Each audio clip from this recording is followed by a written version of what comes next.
Revenu de base, allocation universelle, revenu minimum universel ou d'autres expressions désignent la même proposition. Verser à tout citoyen d'un pays, sans aucune condition, une somme mensuelle fixe.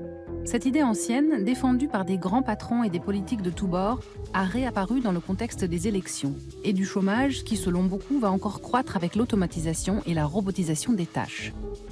Utopique ? Nous sommes allés à Helsinki interviewer Marjukka Turunen, l'une des responsables au Kela, l'agence de sécurité sociale de Finlande, qui expérimente depuis le 1er janvier ce système sur 2000 chômeurs pendant 2 ans.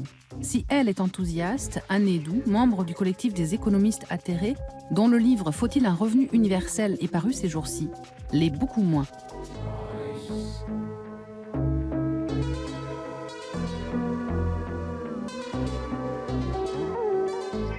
Appel à l'oisiveté ou organisation de loisirs utiles à la société. Lutte contre la grande pauvreté en assurant les besoins vitaux en une seule prestation, avec plus de liberté à la clé. Augmentation des inégalités, avec un solde de tout compte, accuse la gauche, qui voudrait construire une société solidaire, financée par une réforme fiscale et des salaires justes. Ce débat public a le mérite de poser une question essentielle. Quelle sera la place au XXIe siècle du travail dans nos vies ? Et comme le dirait Arthur Rimbaud, quand irons-nous, par-delà les grèves et les monts, saluer la naissance du travail nouveau ?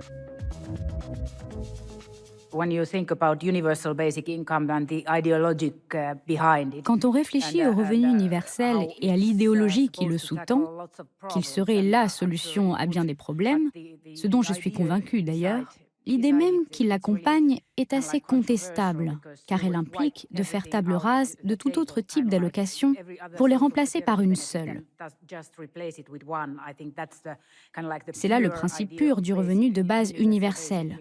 Et à mon sens, il serait trop extrême dans les faits, car nous ne savons pas comment la population réagirait si on versait cet argent à tous. Voilà pourquoi c'est pour l'instant une expérience. Nous voulons voir comment les gens se comportent quand on leur donne ces 560 €. Certains d'entre eux seront probablement motivés pour reprendre un travail, car le montant de ce revenu de base n'en sera pas affecté. En Finlande, ça n'est pas un revenu universel. C'est un revenu qui est versé de manière inconditionnelle à 2000 chômeurs.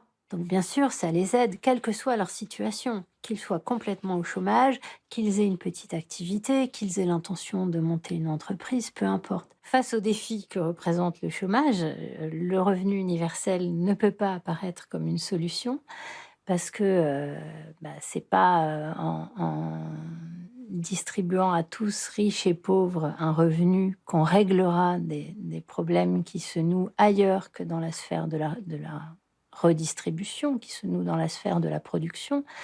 Et donc, pour résoudre le chômage, il faudrait envisager d'autres politiques. Le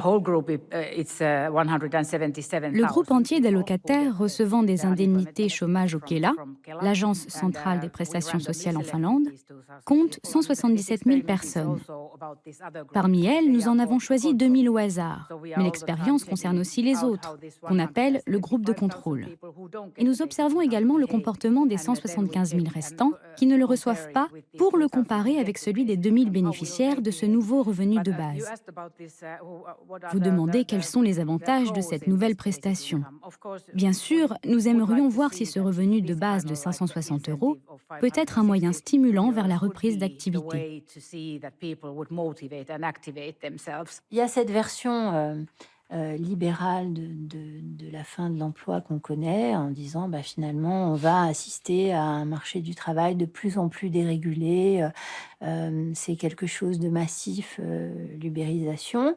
Et puis on a un discours aussi autour de ce phénomène-là de gauche qui consiste à dire finalement on va assister à d'autres formes de travail, il faut en finir avec le salariat parce que le salariat, c'est l'exploitation, c'est l'aliénation et on peut voir se développer des formes de travail plus autonomes. Verser à tous un niveau d'un revenu suffisant, ça permet à chacun de s'investir dans des activités utiles, choisies et de s'émanciper du salariat contraint.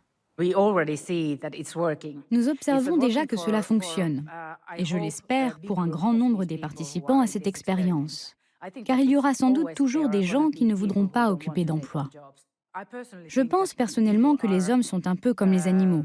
Ils ont besoin d'être actifs, de faire quelque chose. Mais bien sûr, quand on a une maladie mentale ou d'autres problèmes, causant un manque de motivation, ou qu'on est juste trop épuisé ou déprimé pour quitter son canapé, et nous devons alors leur proposer d'autres accompagnements. Ce revenu de base ne va pas résoudre tous les problèmes que nous avons en Finlande. Donner un revenu aux personnes, ça peut soulager la pauvreté. Par contre, ça règle pas un problème central qui est celui de l'emploi. C'est-à-dire que, effectivement, quand on croise quelqu'un dans la rue, on lui demande, quand on lui demande qu'est-ce que vous faites, c'est quel emploi avez-vous? Voilà. Et c'est ce qu'ont montré les enquêtes en France de l'INSEE sur bonheur et travail au début des années 2000, qui n'ont pas été démenties par les enquêtes européennes depuis. C'est que le travail, au sens de l'emploi, est considéré comme une composante essentielle du bonheur, et d'autant plus essentielle par les gens qui en sont privés, c'est-à-dire les chômeurs, les allocataires de minima sociaux. Voilà, c'est-à-dire que, et pour cela, je dirais que le revenu universel n'est pas la solution, puisque ce qu'ils souhaitent avoir, c'est un emploi. Il y avait ce gars, le premier à annoncer sur Facebook sa participation à l'expérience, qui a déclaré « Maintenant, j'ai retrouvé ma citoyenneté. Je vais réessayer ». Je crois que c'était un charpentier vivant à la campagne où il n'y avait pas de travail. Et c'est d'ailleurs une bonne question. Si vous recevez le revenu de base, mais qu'il n'y a pas d'emploi, comment vous motiver pour en chercher un? Cet homme, ayant retrouvé sa citoyenneté, disait qu'auparavant, il avait passé des entretiens d'embauche et que c'était vraiment frustrant de remplir tous les formulaires et d'essayer de calculer ce qu'il gagnerait au final s'il prenait tel travail pour fabriquer une niche à chien pour son voisin qui lui rapporterait quelques centaines d'euros. Ça n'en valait pas la peine. To take on jobs.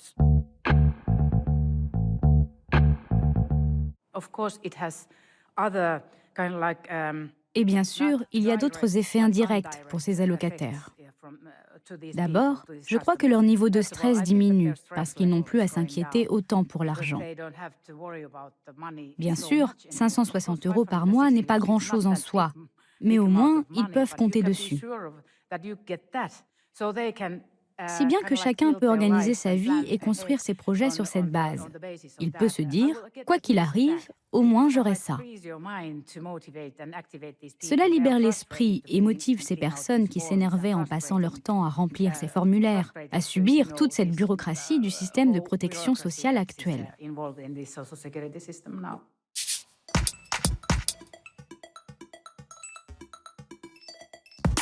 Voici quelques zélateurs du revenu de base. L'humaniste anglais Thomas More imagine dès 1516 une île où chacun subsisterait sans travailler grâce à ce système. À la fin du XVIIIe siècle, c'est au tour du révolutionnaire Thomas Paine, puis du socialiste utopique français Charles Fourier de le promouvoir. Le XXe siècle est riche de penseurs qui l'ont défendu. Sir Bertrand Russell, l'américain John Rawls qui veut que le gouvernement le garantisse, ou son compatriote l'économiste Milton Friedman, inspirateur de l'ultralibéralisme. En France, cela va de Michel Foucault et la fin du contrôle étatique exercé au travers des aides sociales à André Gorz, théoricien de la décroissance.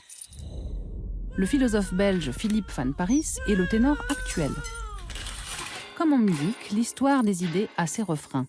Les paroles de la tradition socialiste disent la nécessité de partager les richesses communes, celle de la tradition libérale d'un départ pour tous sur une même base, avec le mérite personnel pour la dépasser. Mais le dogme moral et économique du travail n'a pas fait ses adieux. On a assisté depuis les années 2000 à une montée des inégalités, à une montée de la pauvreté qui se sont encore aggravées avec la récession et puis avec des politiques d'austérité qui partout en Europe empêchent finalement de faire face à la crise par des politiques sociales plus généreuses. Donc effectivement, ce débat sur le revenu universel, il arrive dans ce contexte-là où on prend conscience de la montée des inégalités et du fait que les minima sociaux actuels ne suffisent pas à lutter contre la pauvreté. Et Je dirais que le fait qu'il y ait un débat sur le revenu universel, c'est finalement assez bienvenu parce que dans les années, disons jusqu'à 2009-2010, on entendait surtout parler du fait que, il fallait, inciter les allocataires du minima sociaux à travailler et c'est vrai que, avec les débats sur le revenu universel, on envisage, le fait de donner des revenus, d'une manière, beaucoup moins conditionnelle. Voilà, donc ça, de ce point de vue-là, ce débat-là est intéressant. Maintenant, le revenu universel pose d'autres problèmes. One main goal in this experiment that our government decided Un objectif majeur de cette expérience que notre gouvernement a décidé de tenter est de voir si ce dispositif de soutien social accroît l'incitation à prendre un emploi à mi-temps ou tout autre travail qu'on peut vous proposer. Nous essayons donc de surmonter ce problème de variabilité mensuelle du revenu dû à une activité partielle qui engendre un sentiment d'insécurité financière dans la vie. Car parfois, nos allocataires peuvent vouloir prendre un travail de 2 mois à plein temps, mais alors ils sortent du système d'assurance chômage et doivent ensuite se réinscrire. Et tout cela prend du temps, demande des démarches compliquées, oblige à nous fournir des documents, des informations. Ça n'en vaut pas la peine quand vous êtes autant accablé par la bureaucratie. Le but principal est donc de tester ce nouveau dispositif. Vous recevez 560 € par mois et tout ce que vous pouvez gagner par ailleurs ne réduit pas ce montant de revenu minimum de prestations sociales qui est acquis. Voilà l'idée et l'objectif de cette action. Quand on regarde en réalité les évolutions de l'emploi depuis les années 70, on observe beaucoup plus un renouvellement des formes de précarité qu'une montée massive de la précarité de l'emploi. Et puis si on prend la question de l'ubérisation, c'est-à-dire l'idée que finalement l'emploi salarié serait graduellement remplacé par de l'emploi non salarié, depuis les années 70, en fait, 1970, on a assisté à une baisse très importante de l'emploi non salarié, surtout l'emploi non salarié agricole, qui étaient des formes précaires d'emploi. Et en fait, le rebond récent de l'emploi non salarié, ce qu'on appelle l'ubérisation, enfin les formes de travail non salariés précaires, c'est récent, ça date de 2009, et c'est un rebond de faible ampleur par rapport aux transformations de long terme. Quelques-uns de nos allocataires ont appelé parce qu'ils ont maintenant la possibilité de choisir entre recevoir l'allocation étudiant ou ce revenu de base, l'allocation logement venant en sus. La plupart ont choisi ce revenu de base parce que c'est une bonne façon d'étudier pour acquérir une nouvelle qualification. Un but important du revenu de base universel est le suivant. Quand la robotique et l'automatisation prendront nos emplois, qu'allons-nous faire? Comment les gens vont-ils s'en sortir? De quoi vont-ils vivre? On a besoin d'un revenu, d'un minimum vital citoyen ou d'une forme de filet de sécurité pour ces personnes. Toutes les prédictions qui ont été faites par le passé sur la fin du travail ou la fin de l'emploi ne se sont pas vérifiées. Par contre, on assiste effectivement à des mutations du travail. Les emplois se transforment, éventuellement ils se déplacent, mais pour l'instant, on n'a pas d'éléments de preuve sur des destructions massives d'emplois liées à l'informatisation. Tout est affaire de croyance ensuite. L'économie française continue à créer des emplois. Voilà. Il y a un chômage massif très important, mais qu'il est difficile d'attribuer à l'informatisation. Tout le monde parle sans cesse de cette robotisation.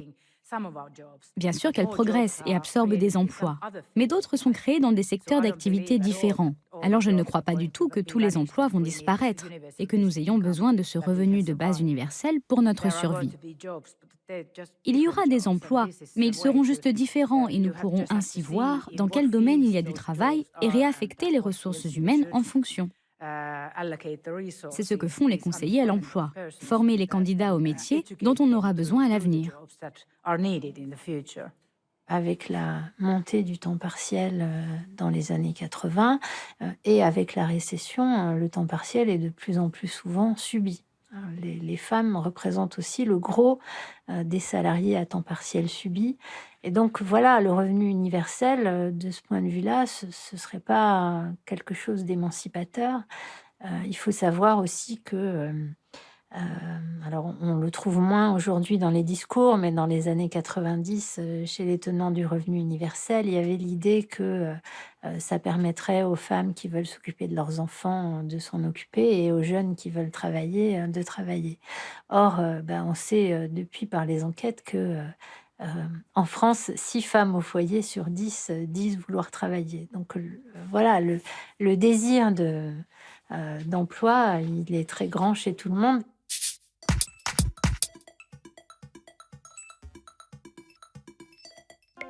Selon Eurostat, la France, avec 715,5 milliards d'euros, soit 33,7% de son PIB, est le pays de l'Union européenne qui débourse le plus d'argent en prestations de protection sociale en 2013, 3,5% de plus qu'en 2003.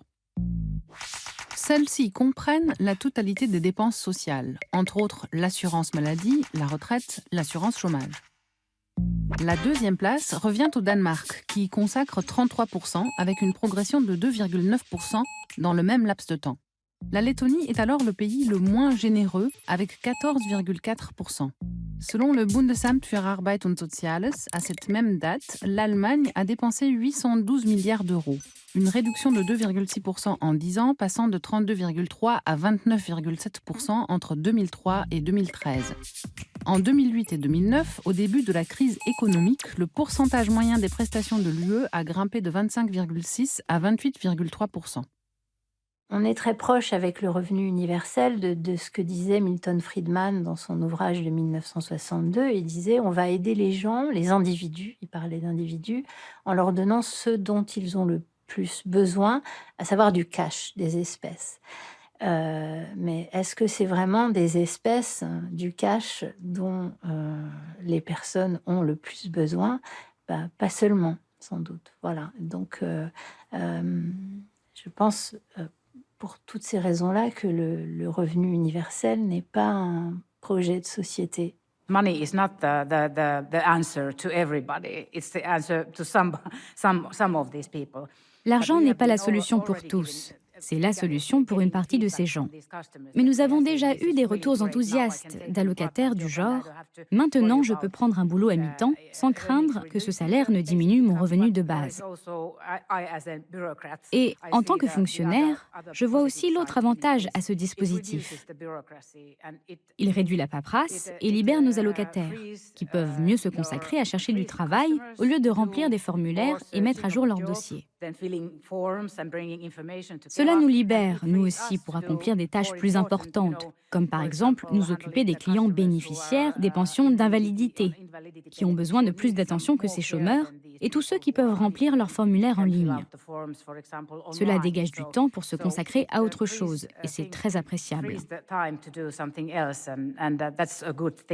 L'idée que chacun pourrait, en touchant un revenu universel, même généreux, se consacrer à des activités socialement utiles, bien sûr, elles existent. Elles n'ont pas attendu un hypothétique revenu universel pour exister, que ce soit se consacrer à ses enfants, jouer avec ses amis, faire du surf à Malibu.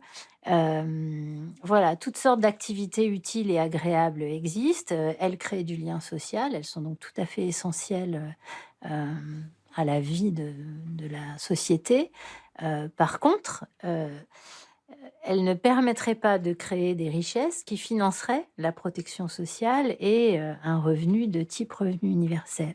Et c'est là les difficultés, je dirais, là presque philosophique du revenu universel dans sa version généreuse et de gauche, c'est-à-dire l'idée qu'on pourrait créer des richesses pour financer un revenu universel en se consacrant à des activités utiles et agréables. One customer called and said that this is really great because now I can stay at home and Une take care of allocataire a my appelé elderly pour dire parents que c'était because vraiment they are not formidable sick enough parce qu'elle or pouvait old maintenant enough to rester go à la to the maison, hospital. s'occuper de ses They don't parents get the âgés. cases in the Comme ils ne public sont pas side assez malades and they ni don't assez have any vieux money pour to aller go dans un to the hospice private public, side. Ils ne peuvent pas y obtenir de place et ils n'ont pas de moyens suffisants pour aller dans le privé. Elle aurait dû arrêter de s'occuper de ses parents à la maison.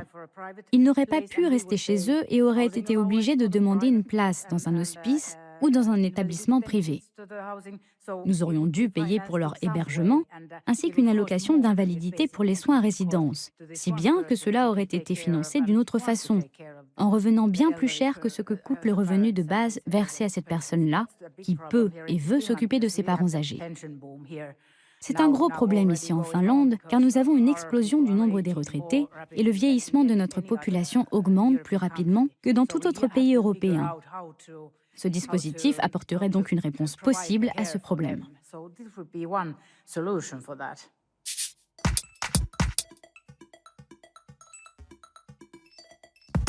La loi française 98-461 du 13 juin 1998, votée sous l'égide de Martine Aubry, a fixé la durée légale du temps de travail à 35 heures sans réduction des salaires, mais accompagnée de baisse des cotisations. Les heures supplémentaires restent toutefois possibles, négociées au sein de l'entreprise s'il y a absence d'accord de branche.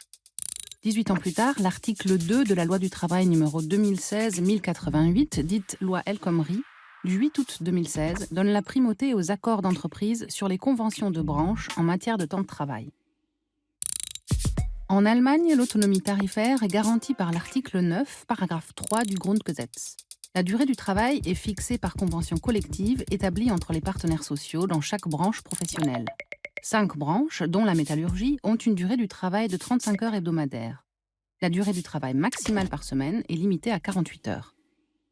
Pour créer des emplois en France, il y a plusieurs politiques qu'il faudrait mener. La première, c'est la réduction du temps de travail, parce qu'on sait que ça crée des emplois. Le passage de 35 heures a créé, selon les estimations, entre 350 000 et 500 000 emplois. Et ça n'a pas pesé sur la compétitivité française, puisque dans la période de mise en place des 35 heures, entre 1997 et 2001, l'économie française a créé 2 millions d'emplois. Donc voilà, il faut reprendre ce mouvement de réduction de temps de travail.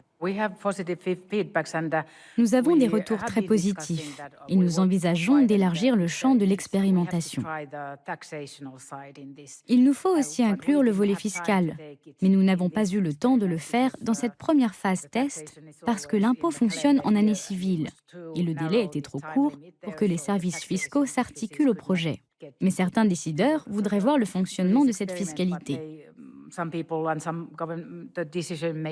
Nous verserions les allocations de revenus de base à ces personnes et d'un autre côté, prélèverions une partie de son financement par l'impôt. La bonne réforme fiscale, c'est de rendre l'impôt plus progressif, c'est-à-dire de taxer plus fortement les plus hauts revenus, de lutter contre l'évasion fiscale. Enfin, c'est des choses qu'on connaît et sur lesquelles il faudrait avancer. Il faut aussi se préoccuper des inégalités de salaire qui se sont considérablement accrues ces dernières années, au détriment d'ailleurs de ceux qui reçoivent les plus bas salaires. Il est aussi question d'étendre l'expérience à d'autres groupes sociaux. Par exemple, ces travailleurs indépendants qui ne touchent pas d'indemnité de chômage, ou des étudiants, ou d'autres catégories, pour observer comment le revenu de base changerait leur situation. Mais c'est encore trop tôt pour dire quoi que ce soit. Je pense que des décisions seront prises au printemps sur cette question d'élargissement du revenu de base.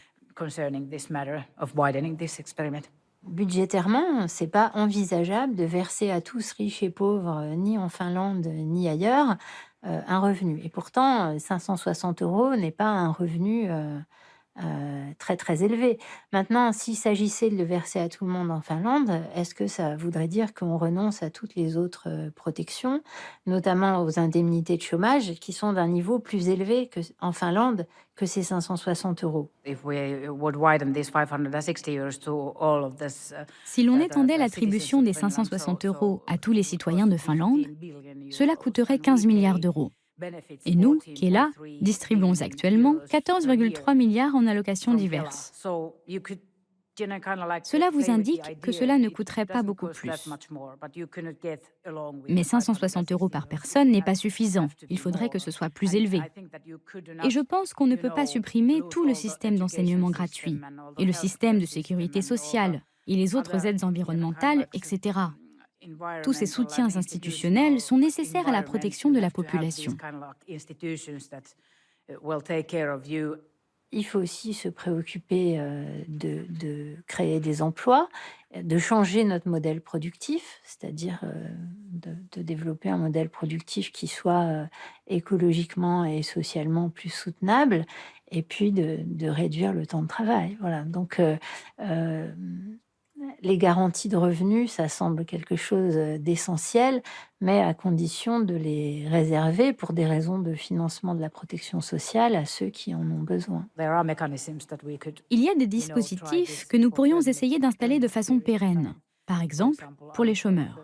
Nous pourrions créer une sorte de couverture chômage forfaitaire et voir comment cela fonctionne.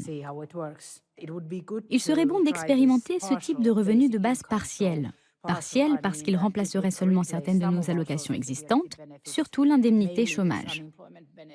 C'est là seulement une mesure possible, mais nous devons en prendre d'autres, recourir à un vaste éventail d'actions pour répondre à tous les problèmes que nous avons ici en Finlande. 2087, avec le revenu maximum universel financé grâce aux ressources exploitées par des robots sur Mars, c'est champagne pour tout le monde et solidarité retrouvée. Square Idée, c'est fini pour aujourd'hui. Quel avenir exquis!